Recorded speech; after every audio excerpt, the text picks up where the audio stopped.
Baita, azken galdera ez,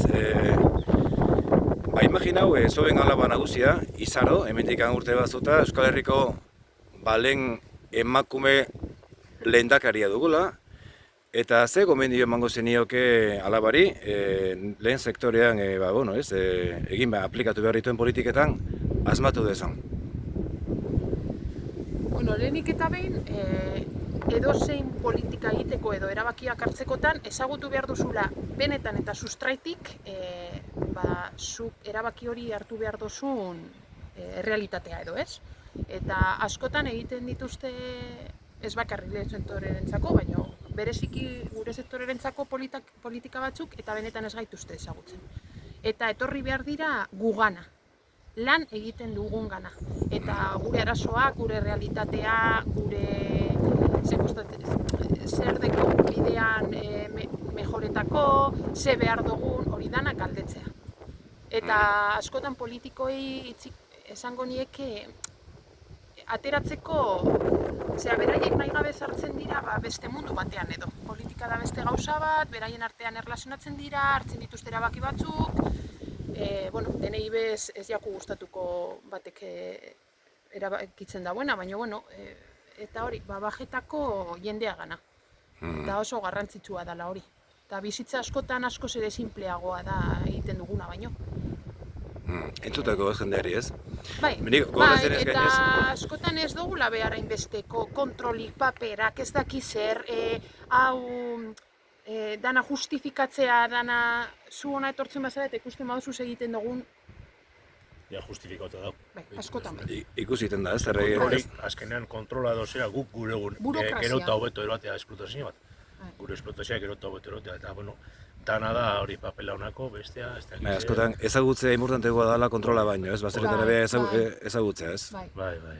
Nik gogoan daka gainez, aurten eginda, udazkenean egintzen, gure lurra Gipuzkoako Foru Aldundiak antolatzen du, eta San Jose Mujika politikariari buruz, eta zema jende elkartu zen, eta zelako gustora hartzen dizan, baserritar inguruan jaiotako pertsona baten gogoetak, ez? Baina Jose Mujika da pertsona oso espeziala, igo zan, politikoki asko igo zuen, igo zan, estatus batera eta bere benetako naturaltasuna eta berak nire ustez ulertzen dau bizitzeko ez dela hainbeste behar. Eta oso koherentea da.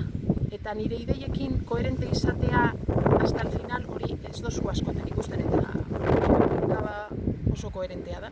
Eta oso ez du ikusten, oso errealitate edo oso lehen sektorea oso ondo ezagutzen dau. Eta badaki lurrak zer eman ahal duen, eta zelan lan egiten den lurrarekin, ganaduarekin, eta hori eskertzekoa da. Ez dago bere antzekorik asko. Asko da, igual Euskal Herrian behar dugu bat, ez? Bai, edo behintzat saiatzea edo ikustea aldala beste era batera gauzak egin. Azkenean guk administrazioarekin lotura da beti hori, edo zeu zer eskatako, edo zeu zer hori, ez dauz bilera batzuk edo zera adosteko gauza. Zeu entzuteko, ez? Entzuteko, edo zer arazu dau, zer ez dau, zer bestea. Apur bat beste unino bat. Ebena datorren amaten bat kontrol bat egin datorren plan polizia. Kontrol, eta hori baino nire ustez oso gitzi gara Euskal Herrian herrietan edo lurra lantzen dugunok edo herrietan bizi garenak. Asko bizi dira hirietan, eta horrek itotzen ari gaitu. Ze eurek pentsatzen daurie dana dakitela, eta ez da egia. Ez gaituzte ezagutzen eta ez dakite guk zenolako jakintasuna dekogun. Eta hori askotan, baserritarrari egin zaio, ezakitzen esaten den euskaraz, como a menos, eta hori oso gogorra da. Eta gu aldarrikatu behar dugu, jakintza dekogula oso importantea dana, eta hori aldarrikatu behar dugu. Eta euren aurrean defendatu. Zuek dakizue gauza batzuk, baino entzun, segu dakigu gauza asko. Badakigu lurra zer dan, badakigu animaliak zer diren, badakigu ze behar dugun, badakigu ze behar duten, eta badakigu gure lan egiten. Eta askotan txikitzen gaitue, porque da como dana... Eta ez dago hiriko jenteak ez daki, sakrifizio egiten dana, o dana hola naukiteko.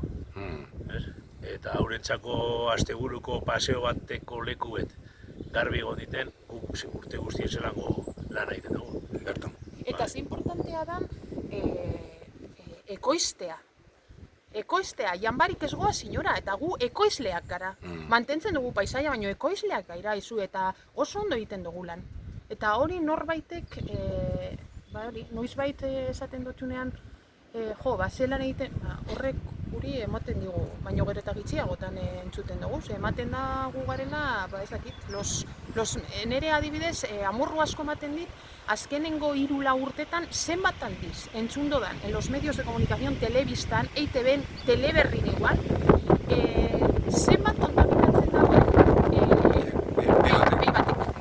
Inork ez dago esaten zenbat kontaminatzen dagoen bidai egitea udean adibidez. Ez, eta dokumentik garri edo. Eskerrik asko bioi benetan.